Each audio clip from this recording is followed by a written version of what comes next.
নমস্কাৰ সকলোকে আশা কৰোঁ সকলো ভালেই আছে। আজি ভাবিছোঁ আমাৰ ঘৰৰ এইজোপা নেমু টেঙা আপোনালোকক অলপমান দেখাই দিওঁ বুলি। এইজোপা নেমু বুলি ক'লে মানে বিশ্বাসেই নকৰিব, এটা নেমুৱে আধা কেজি 1 কেজি ওপৰ হৈ যায় চাওকচোন।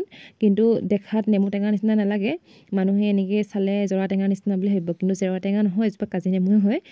আৰু এজোপা 12 মাহ লাগি থাকে। এয়া এতিয়া পকিছে আৰু ফুল ফুলিছে লাগিবলৈ আকৌ।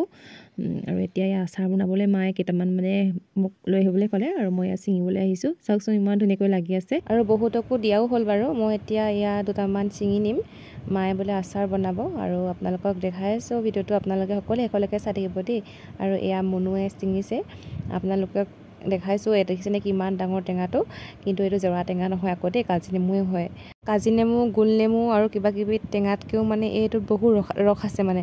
আপোনালোকক দেখাই আছোঁ, আপোনালোকে ভিডিঅ'টো চাই থাকিব দেই শেষলৈকে। আৰু মায়েনো কেনেকৈ আচাৰ বনায় আপোনালোকৰ লগত অকণমান শ্বেয়াৰ কৰিছোঁ, লগতে এই ভাল লগা মুহূৰ্তবোৰ সাঁচি ৰাখিছোঁ। এইজোপা কিন্তু বাবাই লগাইছিলে।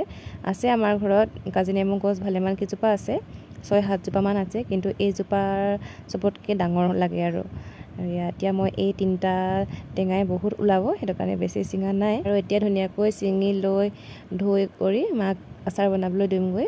আৰু ইয়াত দেখিছেনে কিমান ডাঙৰ ডাঙৰ হৈছে। ইয়াত যদি পুলি নোলায়, ইয়াৰ গুটি পচাব লাগিব, কাৰোবাক লাগিলে মানে গুটি পচাব লাগিব দেই, গুটি পচালেহে ওলাব। আৰু এতিয়া মাক আনি দিলোঁহি, মায়ে আচাৰ বনাবলৈ ৰেডি কৰিলে। সকলোৱে জানে আৰু কি কি প্ৰয়োজন হয়, মতে মছলাখিনি দি ল'লে আৰু এনেকৈ কুটি। মই কিন্তু ভিডিঅ'টো কৰি ৰাখিছিলোঁ হ'লে মানে কটা ৰসটো দেখুৱাবলৈ, কিন্তু সেইটো ডিলিট হৈ গ'ল ভিডিঅ'টো। আৰু এতিয়া দেখিছেনে মায়ে ধুনীয়াকৈ আচাৰ থ'লে, আৰু মই কেতিয়াবা দেখাম বাৰু আপোনালোকক টেঙাটো কাটি কিমান ৰস ওলায়। আৰু এতিয়া ধুনীয়াকৈ মায়ে মছলাখিনি সানি ল'লে আৰু বৈয়ামত ভৰাই দিলে। এতিয়া গৰম গৰম ভাতৰ লগত খোৱাহে কথা আৰু কেইদিনমানৰ পাছত। সেয়েহে কাৰোবাক লাগে আপোনালোকে জনাবলৈ নাপাহৰিব দেই। শুকাত লগা মাছ, শুকা পাতিছিলোঁ হ'লে।